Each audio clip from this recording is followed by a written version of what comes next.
দর্শক, এই মুহূর্তে আমি আছি সৌদি খেজুর বাগানে। সৌদি খেজুর বাগানের মানে এটা না যে আমি সৌদি আরবে আছি, অর্থাৎ সৌদি আরবে যে খেজুর গাছগুলো চাষ করা হয়, যে খেজুরগুলো বাংলাদেশে পাঠানো হয়, সেই খেজুর গাছগুলো এখানে চাষ করা হয়েছে। এবং দেখেন এক একটা গাছের সাইজ কত, অনেক বড় বড় হয়েছে। এখানে খেজুর ধরেছিল, খেজুরগুলো বিক্রি করে দেওয়া হয়েছে, সে কারণে এখন নাই। আর এই যে নিচে যে এই গাছগুলো দেখা যাচ্ছে, এগুলো কিসের গাছ? হ্যাঁ, আদার গাছের এখানে চারা তৈরি করেছে। তো এখানে আদা হবে। আমি যে আগেও বলেছিলাম যে এখানে এনারা এমনভাবে একটা পরিকল্পনা নিয়েছেন যে 1 ইঞ্চি জায়গাও যেন নষ্ট না হয়।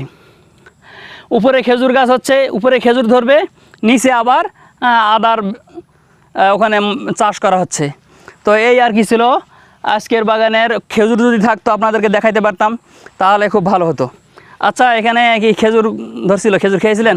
অবশ্যই খেয়েছি। কেমন? আমাদের বাংলাদেশের মতো নাকি মিষ্টি? তুলনামূলক একটু কম হবে, সৌদির মতো হবে না। আচ্ছা, উনি বলতেছেন যে মিষ্টি, কিন্তু মনে হয় সৌদির থেকে একটু কম মিষ্টি হতে পারে, একটু হালকা। হ্যাঁ হ্যাঁ, তাছাড়া ভালো, সব সুন্দর। আচ্ছা, কয়টা গাছে খেজুর ধরছিল? 7টা। এই গাছগুলোর মধ্যে 7টা গাছে খেজুর ধরেছিল। মোটামুটি 5-6 হাজার টাকা বিক্রি হয়েছে। ওই মতন 5-6 হাজার টাকা বিক্রি হয়েছে। তবে উনি বলতেছেন যে এখানে একটা সমস্যা হয়ে গিয়েছিল, মানে যত্নের সমস্যা। ওইটা না হইলে হয়তো বা লাখ টাকার বিক্রি হতো, সে কারণে কিছু খেজুর নষ্ট হয়েছে আর কি। পরের সিজনে ইনশাল্লাহ হবে। আর এখন আপনারা আমাদের পুকুরটি দেখতে পাচ্ছেন, দেখেন সুন্দর একটি শান্ত স্নিগ্ধ একটি পুকুর। এইভাবে ওনারা এখানে কৃষি খামার, বহুমুখী খামার গড়ে তুলেছেন। অনেক সুন্দর একটি পরিবেশ। আমরা ড্রাগন বাগান দেখেছি, এখন একটা পুকুর দেখাই আপনাদেরকে। এই পুকুরে আমরা পরে আসতেছি। এই যে আমার পিছনে কাঁঠাল গাছ দেখতে পাচ্ছেন, এগুলো কি আমাদের সাধারণ কাঁঠাল গাছ নাকি বিদেশি? না, বিদেশি। বিদেশি কাঁঠাল গাছ। এর বৈশিষ্ট্য কি এটার?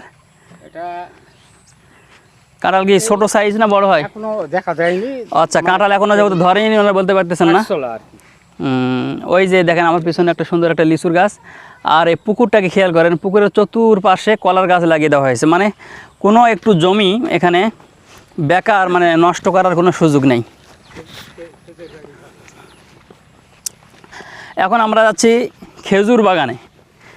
হ্যাঁ, মক্কার খেজুর বা মদিনার খেজুর বা সৌদির খেজুর যেটা বলেন না কেন, সেই খেজুর যেগুলো আমরা রমজান মাসে ইফতার করার সময় যে খেজুরগুলো খাই আর কি, খুরমা খেজুর বলেন, এই খুরমা খেজুরের বাগানে এখন আমরা আছি।